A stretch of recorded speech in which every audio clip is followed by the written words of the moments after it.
Santiago, capítulo 3, los versículos 1 al 12. Hermanos míos, no os hagáis maestros muchos de vosotros, sabiendo que recibiremos mayor condenación. Porque todos ofendemos muchas veces. Si alguno no ofende en palabra, este es varón perfecto, capaz también de refrenar todo el cuerpo.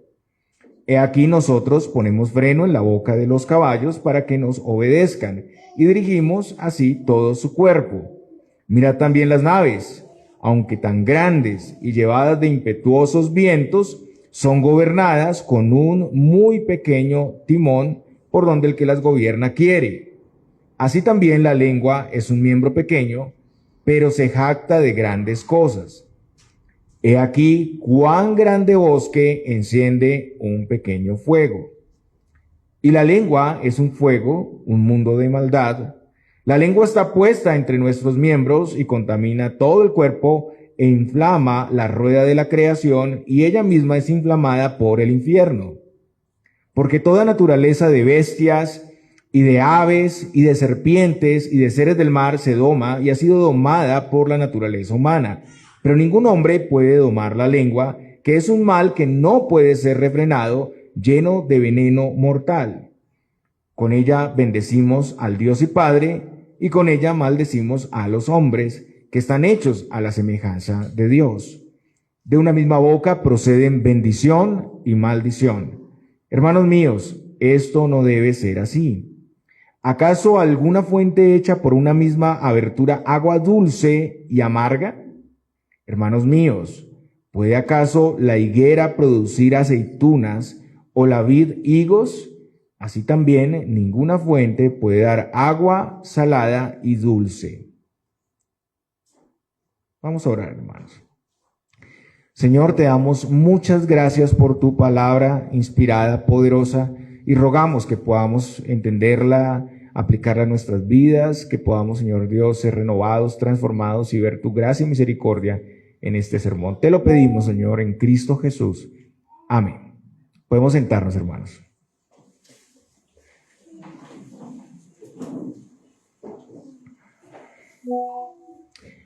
Muy bien, hermanos, pues seguimos la exposición consecutiva de la palabra de Dios en el libro de Santiago. El domingo pasado estuvimos en un tema libre y ahora continuamos, volvemos otra vez a la carta que venimos exponiendo. Recordemos que esta carta tiene un enfoque mayormente práctico. Es como un sermón, muy parecido a un sermón, donde Santiago exhorta al pueblo de Dios, los llama a expresar su fe en acciones prácticas puntuales, una expresión visible de la fe. Santiago exhorta a sus primeros oyentes, a nosotros también, para ser oidores y hacedores de la palabra de Dios. También Santiago muestra que la verdadera religión o la verdadera vida y práctica cristiana conlleva a acciones constantes, las obras que Dios ha preordenado, que evidencian un corazón renovado por el Señor. Santiago nos muestra en este libro que la fe y las obras son inseparables. Fue lo que vimos en el pasado sermón.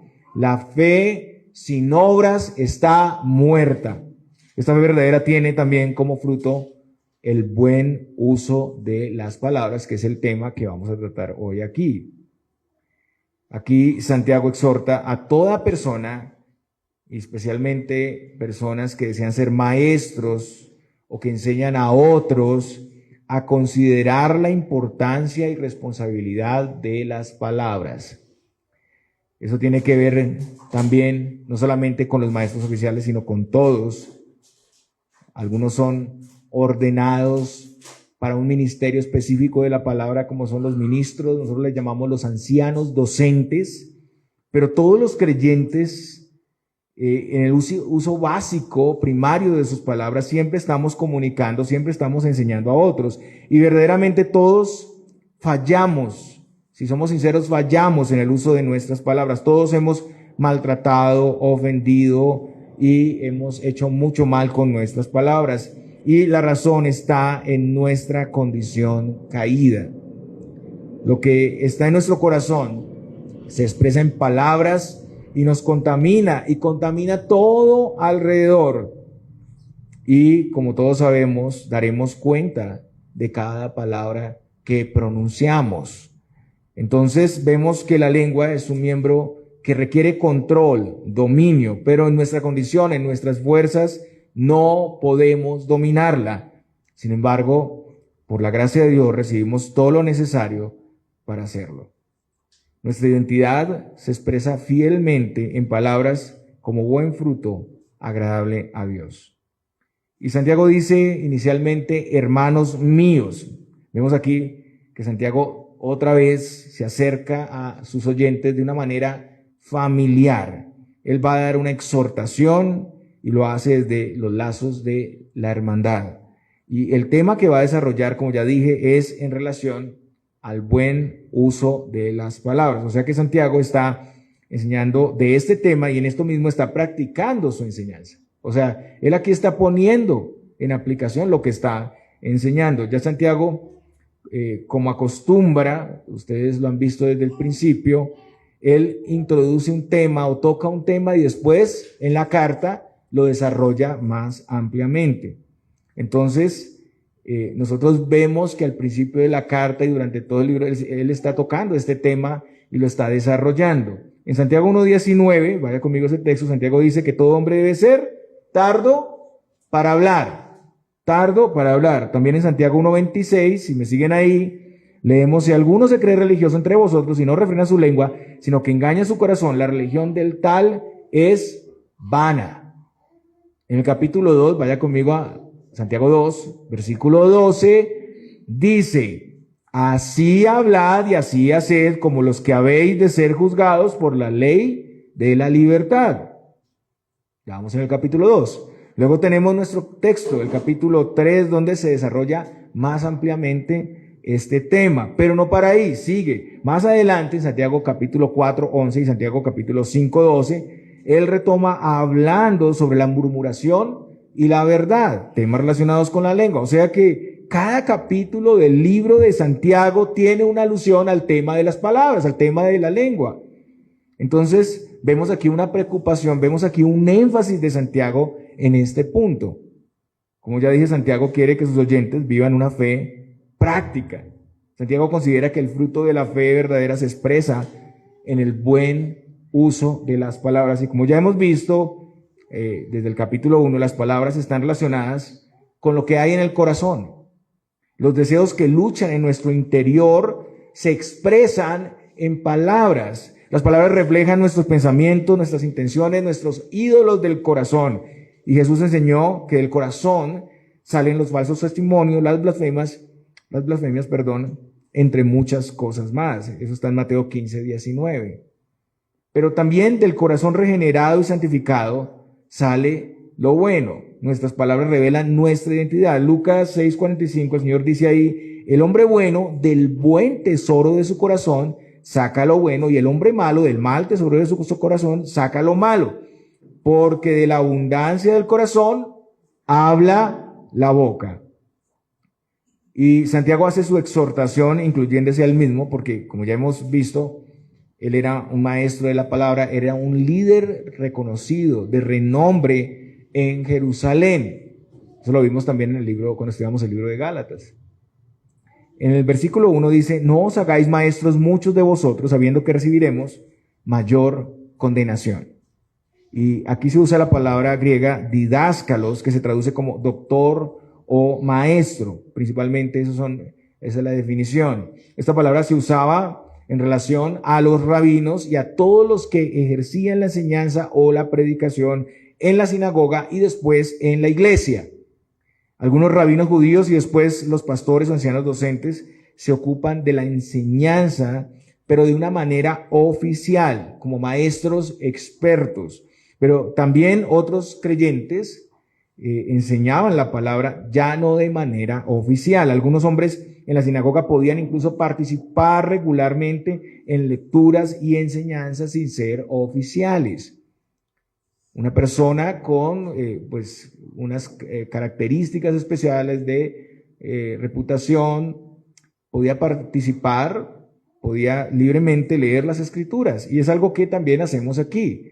Hay un anciano docente ordenado para esa función, pero los hermanos pueden participar y en algunos momentos pueden exponer la palabra. Y también esto mismo siguió pasando en la historia, donde vemos personas que participan en la enseñanza sin ser oficiales, como consejeros, maestros de adultos, maestros de niños y los evangelistas. Pero los que enseñan como oficiales tienen una gran responsabilidad en el uso de las palabras. ¿Por qué? Porque ejercen una gran influencia sobre otros. Y este pasaje habla principal y primariamente a estas personas.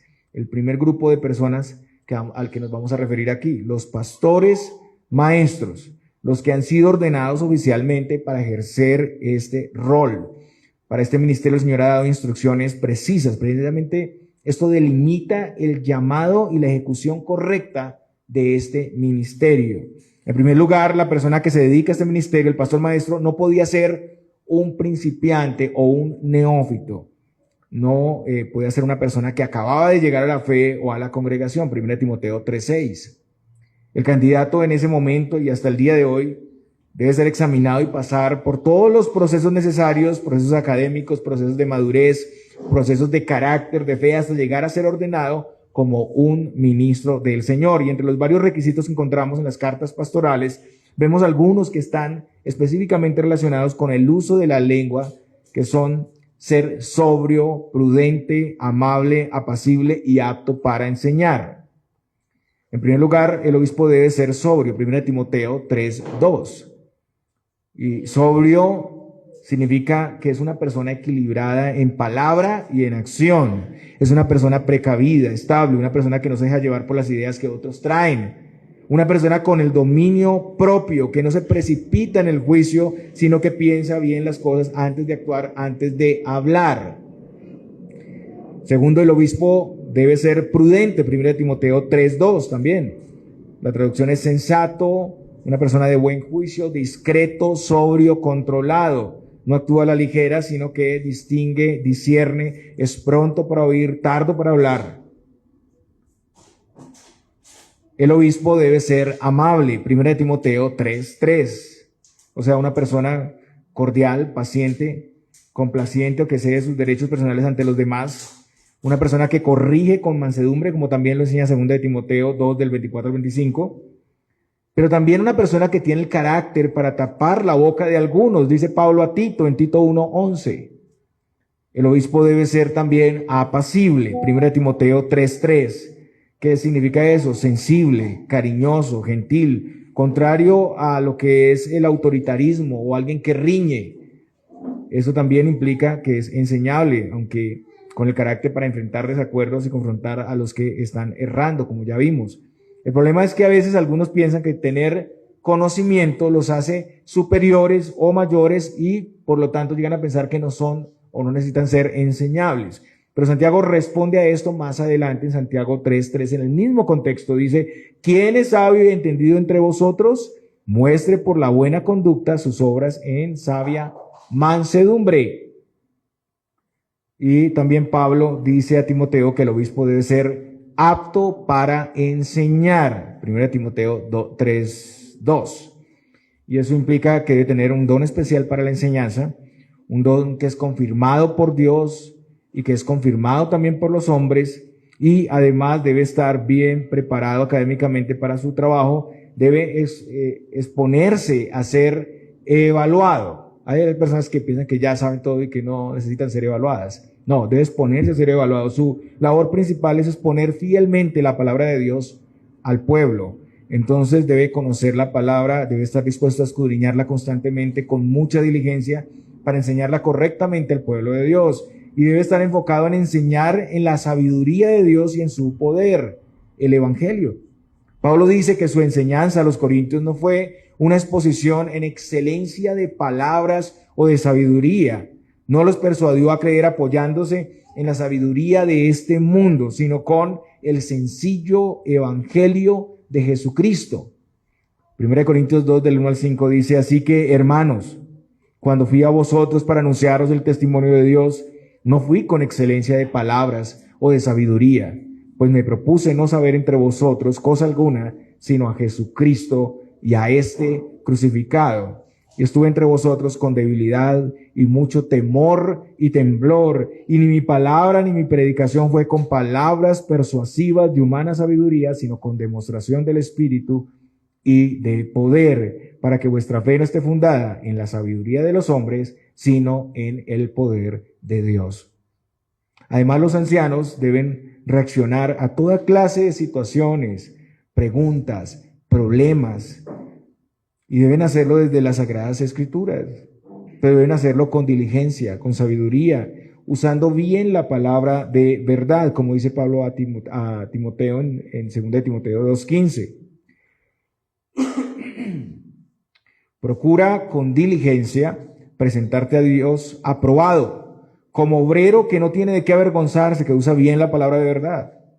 Deben ser diligentes, enfocar su ministerio ante la aprobación de Dios, antes que la aprobación de los hombres. Deben comunicar la verdad de Dios y actuar con sabiduría en su aplicación a los que oyen. Y no pueden descuidar su don, sino fortalecerlo constantemente. Como también dice Pablo a Timoteo en 1 Timoteo 4:13-14.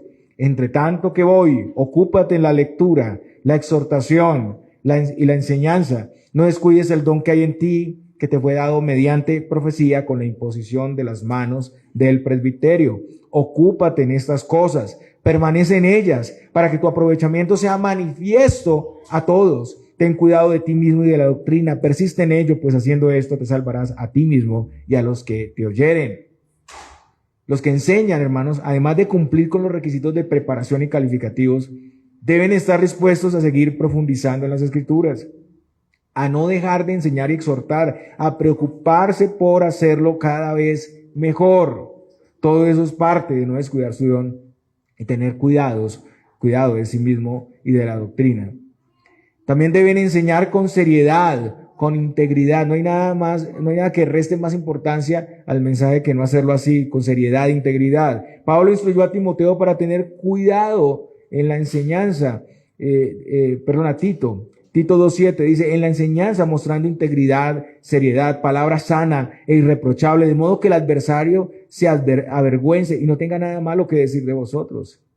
Deben hacerlo con sinceridad. Pablo dice que su exhortación no venía de engaño o intenciones equivocadas. 1 Tesalonicenses 2:3-5. Pues no somos como muchos que medran falsificando la palabra de Dios, sino que con sinceridad, como de parte de Dios y delante de Dios, hablamos en Cristo. Y hermanos, todos los ministros daremos cuentas de nuestras palabras. Y Santiago se incluye aquí al decir recibiremos. Él mismo tiene que dar cuenta de su servicio como maestro. Y él llama a todos los que lo hacen o los que lo van a hacer a examinar la responsabilidad que están asumiendo. Recordemos las palabras del Señor en el Sermón del Monte, Mateo 5:19, que dice, de manera que cualquiera que quebrante uno de estos mandamientos muy pequeños y así enseña a los hombres muy pequeños, será llamado en el reino de los cielos. Mas cualquiera que los haga y los enseñe, este será llamado grande en el reino de los cielos. Recordemos que los maestros judíos hacían diferencia entre un mandamiento y otro a su preferencia y por lo general estaban descuidando lo más importante. Pero toda la palabra de Dios es importante y los maestros daremos cuenta de toda nuestra enseñanza. También Pablo dice a Timoteo, si alguno enseña otra cosa y no se conforma a las sanas palabras de nuestro Señor Jesucristo y a la doctrina que es conforme a la piedad, está envanecido, nada sabe y delira acerca de cuestiones y contiendas de palabras de las cuales nacen envidias, pleitos, blasfemias, malas sospechas, disputas necias de hombres corruptos de entendimiento y privados de la verdad, que toman la piedad como fuente de ganancia. Apártate de los tales. Esto es 1 Timoteo 6:3-5.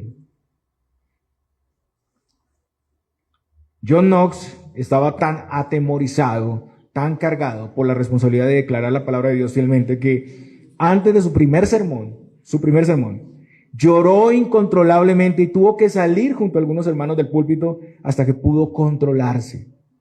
Hermanos, esta es una gran responsabilidad. Y Santiago con esto no está tampoco desanimando a los que enseñan o quieren ser maestros ordenados por medio del temor. Como vemos en toda la Escritura, este ministerio es digno de doble honor. Pablo dice a Timoteo, palabra fiel, si alguno anhela obispado, buena obra desea. 1 Timoteo 3:1. Es una labor loable, pero lo que Santiago quiere es que quienes asuman o quienes vayan a asumir esta labor tengan conciencia de la gran responsabilidad que representa.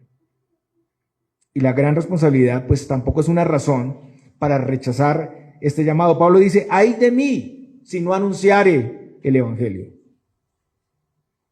Amados hermanos, esta es una labor que implica una entrega total, implica la vida misma. Y todos con Santiago somos vulnerables. El punto es que en este ministerio necesariamente tenemos que usar las palabras. No hay nada que hacer, tenemos que usar las palabras. Con estas palabras podemos guiar y transformar o confundir y destruir. Los buenos maestros guían al pueblo de Dios a la verdad y son instrumentos para llevarlos a crecer, fortalecerles, para dar fruto abundante. Pueden fomentar la unidad, el anhelo por la santidad, una comunión dependiente y creciente con el Señor. Pero todo eso implica, primero, una fe viva y verdadera, un entrenamiento y preparación adecuado, una verdadera vocación para este servicio, pero también disciplina y esfuerzo continuo en el estudio profundo de las Escrituras y reflexión constante en la palabra de Dios. Entonces, para los que están pensando en enlistarse en esta gran labor, como oficiales, docentes, expertos, que lo piensen muy bien, que consideren las implicaciones de este llamado. Hay que considerar el costo de este gran ministerio y asumirlo como debe ser, porque los maestros daremos cuentas y seremos juzgados con mayor severidad. Si ese es su oficio principal, estarán expuestos a mayor juicio si lo descuidan y si lo menosprecian. Si ven las exigencias de este ministerio sin importancia, sin centralidad, si abdican de su ministerio dejándolo a los que no están preparados, como muchos hacen, si renuncian a apartar el tiempo necesario para la profundidad, para la reflexión, si no aplican la misma palabra que predican en sus vidas, si no entregan todo su esfuerzo y su vida a esta labor. Y todo esto solo puede darse en la gracia y el poder del Señor. El mismo Pablo dice en 1 Corintios 15:10, pero por la gracia de Dios soy lo que soy. Y su gracia no ha sido en vano para conmigo, antes he trabajado más que todos ellos, pero no yo, sino la gracia de Dios conmigo. También en 2 Corintios 3:5 dice, no que seamos competentes por nosotros mismos para pensar algo como de nosotros mismos, sino que nuestra competencia proviene de Dios. Si no están dispuestos a dar todo en el poder y la gracia del Señor, no deberían hacerse maestros. Y Santiago además nos muestra su propia debilidad y limitaciones y las de todos los maestros cuando dice, porque todos ofendemos muchas veces. Si alguno no ofende en palabra, este es varón perfecto, capaz también de refrenar todo el cuerpo. Ya Santiago enseñó que todos los que enseñan, incluido él, están expuestos al juicio de Dios. Ahora muestra que todos, incluido él, fallamos también en esto. Las palabras varón perfecto aquí no se refieren a no cometer ningún error, sino a la madurez espiritual. La persona madura es quien, en dependencia del Señor, en dependencia de sus medios, ha llegado a desarrollar dominio sobre sus palabras. Sin embargo, sabemos que no estamos exentos del error y constantemente tenemos que trabajar en el buen uso de las palabras. Y en este caso, en la enseñanza. Santiago, al mostrar la debilidad y limitaciones humanas que también él tiene, está enseñándonos que los mismos buenos maestros, los maestros aprobados, están expuestos al error y por eso debemos tener cuidado. Santiago dice, todos ofendemos muchas veces. La madurez aquí implica el dominio propio, sobre todo aplicado a las palabras y que afecta a todo el cuerpo. El que puede refrenar la lengua puede también gobernar sobre todo su ser. Es decir, si por el poder del Espíritu podemos gobernar nuestra lengua, que es un órgano tan difícil de gobernar, los demás miembros serán seguramente también gobernados. Las buenas palabras son también evidencia de una santificación creciente en todas las áreas. En segundo lugar, como ya le dije al principio, la enseñanza es algo que todos practicamos. Incluso en la Gran Comisión hay un llamado para todos, para enseñar todas las cosas a nuestros discípulos. Mateo 28. Hay ministerios de enseñanza como la escuela de niños, la escuela de adultos, grupos de mujeres, hombres. Hay también un llamado a exhortarnos unos a otros en la iglesia.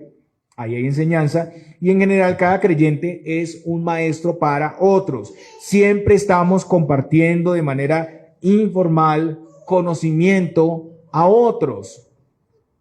Enseñamos a nuestros hijos, enseñamos a los hermanos en la iglesia, a nuestros amigos, compañeros de trabajo y estudio. Algunos en sus labores de trabajo tienen contacto con alguien, empiezan a predicar el evangelio y ahí están enseñando. Conversamos con otros creyentes, con familiares, con amigos, y en ese orden de ideas este pasaje habla no solo a los ancianos docentes, sino también a toda la iglesia, a todo creyente que tome la posición de enseñar como maestro a otros. Cada creyente que quiera entrar en el rol de impartir conocimiento a otros en el grado más básico, como hablar, debe primero considerar la importancia y efecto de sus palabras. Debe evaluar su sabiduría, dominio propio, prudencia. Debe pensar y considerar antes de hablar. Como leemos en Proverbios 16:23, el corazón del sabio hace prudente su boca y añade gracia a sus labios. El sabio y el prudente se reconocen en que refrenan sus palabras y añaden gracia a ellas. Eso implica reflexión, discernimiento en la palabra, paciencia antes de emitir una respuesta. Hay que examinar el momento exacto en que se puede intervenir. Y este es un trabajo, una labor que debemos pulir, que debemos perfeccionar cada día. Esto es lo mismo que dice el apóstol Pablo a los Colosenses: sea vuestra palabra siempre con gracia, sazonada con sal, para que sepáis cómo debéis responder a cada uno. Colosenses 4:6. La palabra aquí sazonada con sal significa que ha sido filtrada, procesada, cernida para estar en armonía con la voluntad de Dios y las Escrituras. Implica que lo que decimos primero es examinado a la luz del Evangelio y es apropiado para la necesidad. Pero para todos es claro que muchas veces fallamos, expresamos palabras a la ligera, emitimos juicios fácilmente. La mayoría de nuestras palabras no están sazonadas con sal, no están filtradas ni purificadas, son ofensivas, hirientes, a veces palabras podridas. Usamos groserías, palabras ásperas, gritos, sarcasmos, calumnias, chismes, murmuración, menosprecio, burlas, ofensas. Y en el peor de los casos, lanzamos maldiciones. Muchos hablan de una manera en la iglesia y de otra manera en la vida cotidiana. ¿Qué pasa cuando usted se golpea o se machuca un dedo incluso? ¿Qué dice? ¿Qué pasa cuando tiene un problema? ¿Qué pasa cuando usted está en un trancón, en un embotellamiento? Y la mayoría hablamos de más. Ahora con el tema de las redes sociales, todos expresan abiertamente sus odios, rencores y quejas. Son comentarios a veces no puros ni filtrados. Todos ahora son expertos en todos los temas. Hablan de política, hablan de salud, hablan de dietas, hablan de todo. Algunos maldicen, atacan, riñen, se burlan, se lamentan. Y al igual que no controlan lo que hablan, tampoco controlan lo que escuchan.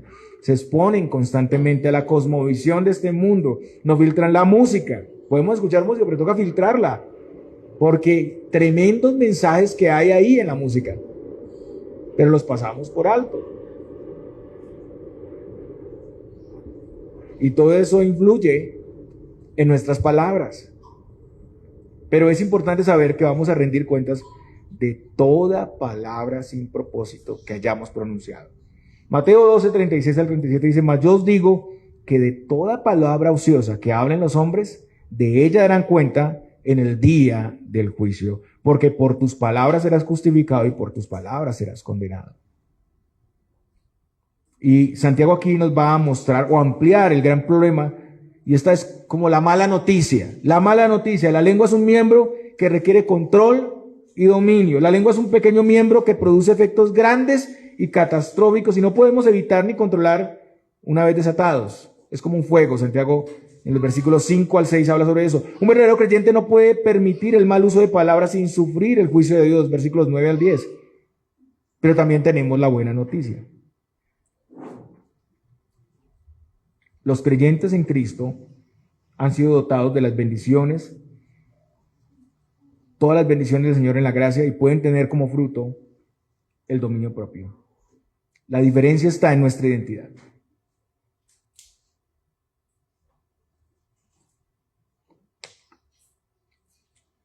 Estamos llamados a gobernar sobre nuestras palabras en el poder del Señor. Y Santiago nos presenta varios ejemplos para mostrarnos realidades sobre la lengua. El primero, el jinete y el caballo, y el navegante y el barco. Y la enseñanza es que un pequeño instrumento puede controlar algo grande. El segundo ejemplo tiene que ver con el pequeño fuego y el gran incendio. Y la enseñanza ahí es el poder destructivo y masivo que tiene la lengua. El tercer ejemplo tiene que ver con el domador de animales. Y la enseñanza es el poder indomable de la lengua. El cuarto ejemplo tiene que ver con la fuente y el agua y el árbol y el fruto. Y la enseñanza es que la identidad del creyente, y la imposibilidad de vivir para lo malo. En primer lugar, el jinete y el caballo. Aquí nosotros ponemos freno en la boca de los caballos para que nos obedezcan y dirigimos así todo su cuerpo. Son ejemplos posiblemente tomados del entorno en el que vivía el autor. La idea aquí es la de un jinete que controla y dirige un animal grande, un animal fuerte, un caballo, y lo hace por medio de un instrumento que es pequeño y es el freno.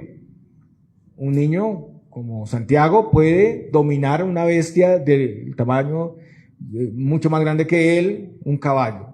Un animal musculoso, fuerte, alto, un niño lo puede dominar con un pequeño freno y con una instrucción, ¿cierto? El freno logra que el jinete controle la obediencia y la dirección del caballo.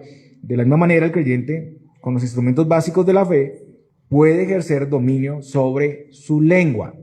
El segundo ejemplo es el de los barcos grandes que son gobernados por un pequeño timón usando el viento. En este ejemplo, el navegante o piloto controla el rumbo del barco usando el pequeño timón. De nuevo, un instrumento pequeño dirige un cuerpo grande, un barco. Y la enseñanza es que así como el navegante controla el barco por medio de un pequeño timón, el creyente puede controlar la lengua. Entonces, poner freno a la lengua y poder darle dirección va a permitir que podamos controlar todo nuestro ser y dirigirlo al lugar correcto.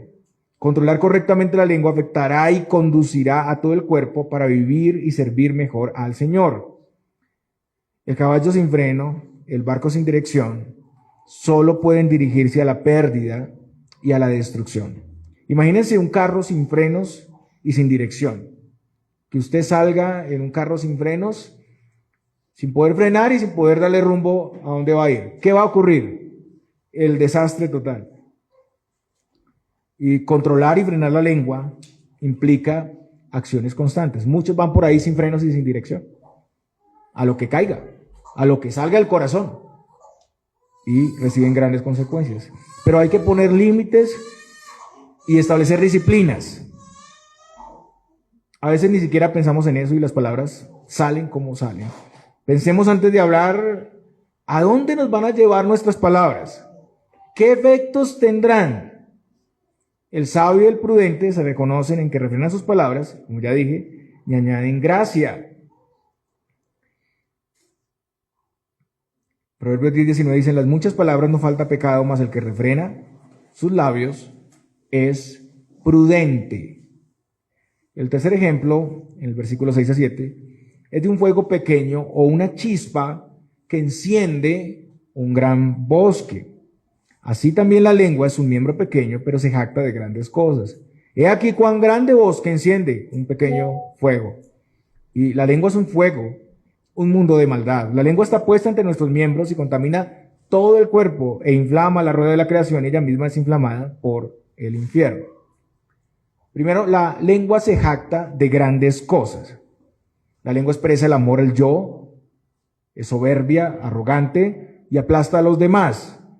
Y no teme hablar contra el cielo y la tierra, se jacta de grandes cosas. Salmo 73:9 dice, voy a leer 8 y 9, dice, se mofan y hablan con maldad de hacer violencia, hablan con altanería, ponen su boca contra el cielo y sin lengua pasea la tierra. La lengua no tiene límites, es osada, atrevida, blasfema. Hemos visto cómo personas en un discurso pueden lanzar cualquier cantidad de blasfemias y palabras sin pensar. Esa es la conducta del necio. Lo vimos esta semana, ¿cierto? Terrible.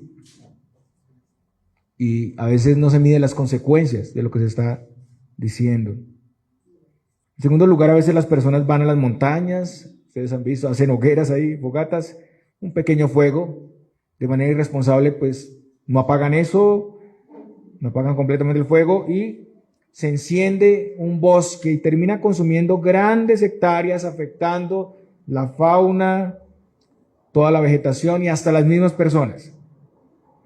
Incendios incontrolables. Hemos escuchado de incendios en los cerros y cuando van a mirar, todo empezó por una pequeña fogata. La lengua es un miembro pequeño, al igual que el freno del caballo, al igual que el timón del barco, pero a diferencia de controlar grandes cosas para dirigirlas a bien, Santiago dice que se jacta de grandes cosas y sus efectos son catastróficos. Un miembro pequeño, pero su alcance y efectos pueden ser enormes, diciendo que puede hablar de cualquier asunto, corrompe todo. La lengua es un fuego porque puede destruir la reputación, herir, provocar guerras, desviar de la verdad, dividir familias, iglesias, reinos, naciones, destruir todo tipo de relaciones. La lengua es comparada con un fuego que va consumiendo todo lo que está alrededor. Santiago explica esta figura del fuego al decir que la lengua es un mundo de maldad. O sea, la lengua descontrolada contiene o representa el mundo malvado que es enemigo de Dios. Y esto se expresa en múltiples palabras ingobernadas como ofensas, sarcasmos, comentarios, mentiras, falsos testimonios, calumnias, discordias. Todo eso produce mucho daño. El fuego reduce todo a cenizas. Las palabras pueden provocar ruina y destrucción irreparable. Ya después no se puede recoger el efecto de las palabras. Tal vez pueda recibir perdón, pero ya no se puede hacer nada con el daño hecho. La lengua es parte del cuerpo, pero su uso sin gobierno afecta a todo el cuerpo. La lengua es alimentada por el corazón mismo y el corazón representa todo el ser del hombre. Lo que decimos expresa lo que somos. Y los efectos de lo que decimos nos afectan completamente. Estamos engañados a veces con la idea de que las palabras quedan en el aire. Las palabras no quedan en el aire. Y además incendia la existencia del hombre. Sus efectos se extienden a toda la vida. La rueda de la creación hace referencia a la totalidad de la vida. El efecto inflamatorio de la lengua puede afectar todo el curso de la vida. Y además del corazón, la lengua es inflamada por el infierno. ¿Qué quiere decir esto? Es un punto de difícil interpretación, pero la mayoría de comentaristas explican que el infierno está reservado para Satanás y sus ángeles. Entonces, posiblemente puede hacer referencia a Satanás. La lengua puede ser instrumento de Satanás. Entonces, hermanos, teniendo la lengua un poder con tanto alcance, tan destructivo, deberíamos estar más prevenidos, deberíamos ser más cuidadosos, deberíamos filtrar cada palabra y prevenir el gran incendio que puede producir. Y eso nos llama a usar cada palabra con precisión y cuidado. La sabiduría con sabiduría para edificación, con gracia, con benignidad, con misericordia. Ahora, Santiago pasa a otro ejemplo. El domador y los animales. Toda naturaleza de bestias y de aves y de serpientes y de seres del mar se doma y ha sido domada por la naturaleza humana. Pero ningún hombre puede domar la lengua, que es un mal que no puede ser refrenado. Llena de veneno mortal. Santiago ahora describe al hombre como gobernador de la creación. Todos los animales pueden ser domados por el hombre. Y esa capacidad sobre los animales ha sido dada por Dios. Y aquí algunos podemos recordar los circos cuando hace un tiempo tenían animales y un hombre con un látigo y con un incentivo lograba que grandes bestias hicieran su voluntad, ¿no? Yo recuerdo un circo donde unos osos jugaban baloncesto y era increíble cómo le hacían caso al entrenador. Los animales aún después de la caída pueden ser domados y pueden ser gobernados, pero la lengua no puede ser domada. Es peor que un animal salvaje que se resiste y lucha para no ser domado. Y se resiste a permanecer en la jaula de la boca. Después de la caída, ningún hombre puede domar la lengua. Desde la caída vemos cómo Adán con sus palabras acusó a Dios por darle su mujer, porque ella le dio del fruto prohibido. La mujer que me diste por compañera. La mujer acusó a la serpiente y no reconoció su culpa. Y después de la caída el hombre está en un estado de corrupción total que se expresa en el uso maligno de las palabras. Pablo lo describe claramente en Romanos 3, del 13 al 14. Sepulcro abierto es su garganta. Con su lengua engañan. Veneno de áspides hay debajo de sus labios. Su boca está llena de maldición y de amargura. Esto es tomado del Salmos 143. Y toda la descendencia de Adán estamos en esa misma condición. Todos fallamos, todos ofendemos. En nuestra naturaleza somos incapaces de refrenar la lengua y tenemos el potencial para causar un daño mortal. Como una serpiente con su veneno, podemos dañar con nuestras palabras. La lengua necesita control, necesita contención, pero por nuestra cuenta es imposible dominarla. Y Santiago continúa, sigue con otro ejemplo: la fuente y el agua y el árbol y el fruto. Aquí Santiago habla de personas que están relacionadas con la fe, aunque con su boca adoran a Dios, también con esa misma boca maldicen a los hombres que están creados a la imagen del Señor. Y para explicarlo mejor nos da los dos ejemplos: una fuente de agua que o es dulce o amarga o salada y dulce, y una planta que debe corresponder a su fruto. Lo que está comunicando Santiago con esta imagen es la imposibilidad. Es imposible o no correspondiente que un creyente actúe de esa manera. O sea, no puede existir una fuente con agua potable y no potable. Al mismo tiempo eso no puede ocurrir.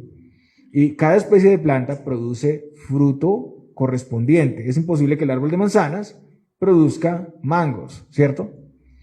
Este pasaje es una clara alusión a la enseñanza de Jesús en en Lucas 6:44, porque cada árbol se conoce por su fruto.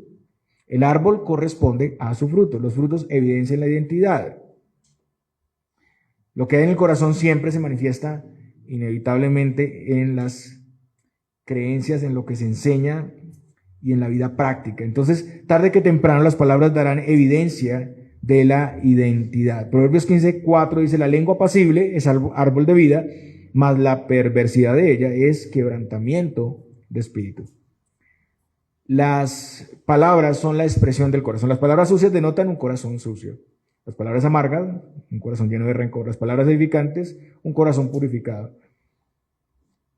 Y hermanos, en Cristo tenemos un nuevo corazón. Nuestras palabras son un diagnóstico externo de la condición de nuestro corazón. Y es interesante que de nuevo Santiago se incluye a sí mismo en esta aplicación. Él dice que con la boca bendecimos al Dios y Padre y con ella maldecimos, en plural. Él se está uniendo en esta misma situación. Le está diciendo: yo también soy vulnerable en esto. Errar en el uso de las palabras es algo en lo que podemos caer todos los creyentes. Recordemos aquí a Pedro proclamando no negar al Señor, y después el mismo Pedro negándolo 3 veces con juramentos y maldiciones. Hay personas que pueden vivir en una doble posición. Adoran a Dios pero usan mal sus palabras. Y ese es un pecado contra Dios. Dios creó al hombre a su imagen y semejanza. Cuando maldecimos a los hombres, atentamos contra la imagen y semejanza de Dios, contra Dios mismo. Pecamos contra el Señor. Y eso es contrario si somos hijos de Dios. Nuestra boca no puede proferir bendición y maldición. Santiago dice que esto no puede ser así. Sabemos que erramos, que somos vulnerables a usar malas palabras, pero nuestra identidad es diferente. Nuestras palabras deben estar acordes a nuestra adoración. Adoramos a Dios con nuestras palabras y bendecimos a los hombres, incluso a nuestros enemigos. Y también tenemos en estas palabras la buena noticia. Los creyentes en Cristo han sido dotados de las bendiciones del Señor y pueden tener como fruto el dominio propio. Cuando Santiago dice que es imposible que una fuente dé agua mala y haga buena a la vez, o que haya un fruto que no corresponde, está diciendo que sí puede suceder, que sí alguien puede en el poder de Dios dar fruto abundante y debe corresponder a lo que hay en su corazón. El dominio propio es posible por la gracia de Dios en nosotros, porque Cristo está en nosotros. Hermanos, el Señor vino al mundo dando su vida por nosotros para redimirnos y santificarnos completamente. Ningún miembro de nuestro cuerpo escapa de este propósito, ni siquiera la rebelde lengua. Él vino a este mundo ocupando nuestro lugar, sufriendo al grado máximo como el varón de dolores, y ante la injusticia y la mentira y la calumnia, Él respondió con prudencia y sabiduría para darnos salvación. El apóstol Pedro dice de Él, el cual no hizo pecado, ni se halló engaño en su boca, quien cuando le maldecían, no respondía con maldición, cuando padecía no amenazaba, sino encomendaba la causa al que juzga justamente, quien llevó él mismo nuestros pecados en su cuerpo sobre el madero, para que nosotros, estando muertos a los pecados, vivamos a la justicia, y por cuya herida fuisteis sanados. El Señor hizo todo esto para proveernos todo lo necesario para la madurez y la santidad. Y eso incluye la lengua. Nuestras palabras están incluidas ahí. Entonces, la diferencia está en nuestra identidad. ¿Quiénes somos nosotros? Si somos de Cristo, si estamos conectados a Él, como vimos en el sermón pasado, Él es la vid verdadera. Por su gracia podemos transmitir con claridad la verdad de Dios y ser responsables en hacerlo lo mejor posible. Por su gracia podemos llegar a la madurez espiritual para que, guiados por el Espíritu y la palabra, tengamos dominio propio y refrenemos nuestros deseos. Somos una fuente de agua pura y somos un buen árbol que da un fruto. La lengua es un miembro muy peligroso, pero gracias a Dios por Jesucristo, porque hay provisión en el Señor.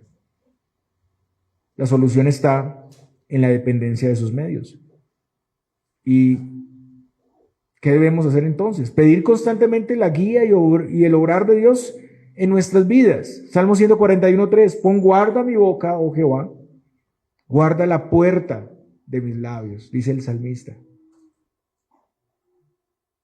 Pon guarda a mi boca. El candado se pone en el tesoro, ¿cierto? Los guardias cuidan cosas importantes. No se le pone candado a la caneca de la basura. Es algo importante. Guardar buenos tesoros en nuestros corazones.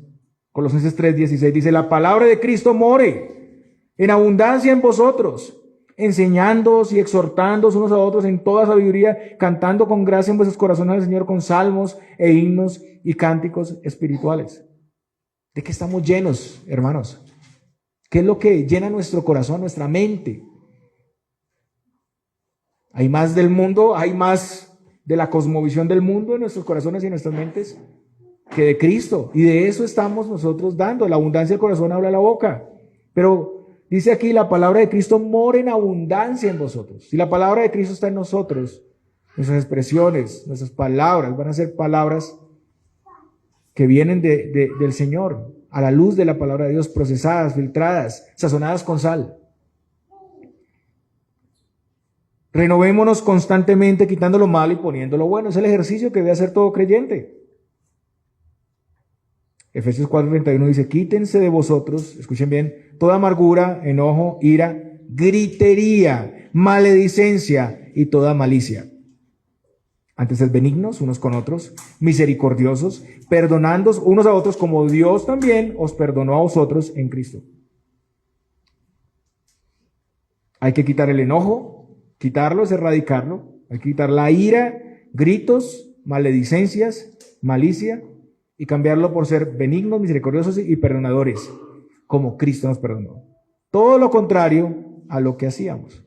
Estamos en una sociedad gritona. Todo el mundo se grita, todo el mundo se aira, todo el mundo pelea. Todo el tiempo. Hay que filtrar nuestras palabras. Proverbios 15:28, el corazón del justo piensa para responder, mas la boca de los impíos derrama malas cosas. Hay que frenarse y pensar para responder. Pensar para responder.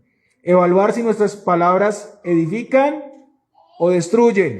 Efesios 4:29, ninguna palabra corrompida salga de vuestra boca, sino la que sea buena para la necesaria edificación a fin de dar gracia a los oyentes. No responder a la ligera, ser tardos para hablar, añadir gracia, hablar en el tiempo adecuado. Proverbios 15:23, el hombre se alegra con la respuesta de su boca y la palabra a su tiempo, cuán buena es. Pensemos cómo nuestras palabras pueden traer consuelo, ánimo, instrucción, cómo podemos influenciar para bien y para la gloria de Dios en la iglesia, en la comunidad, en el país, en el mundo. Usted dirá, eso no tiene nada que ver conmigo. ¿Cómo así que en el mundo, en el país, en la comunidad? Sí, tiene mucho que ver, somos la sal de la tierra. Pero ¿qué pasa cuando la sal pierde su capacidad purificadora? Pierde su sabor. No sirve para nada. Examinemos el aporte de nuestras palabras al reino de Dios. Examinemos a dónde nos están llevando nuestras palabras. Consideremos si hemos ofendido, si hemos mentido, si hemos calumniado o hemos iniciado un juego que se propaga. Examinemos y tomemos medidas. De pronto es momento de apagar ese incendio a tiempo. Tomemos medidas. Tal vez sea necesario pedir perdón, corregir, retractarse. Pero sobre todo estamos llamados a mirar en nuestras palabras el efecto del Evangelio.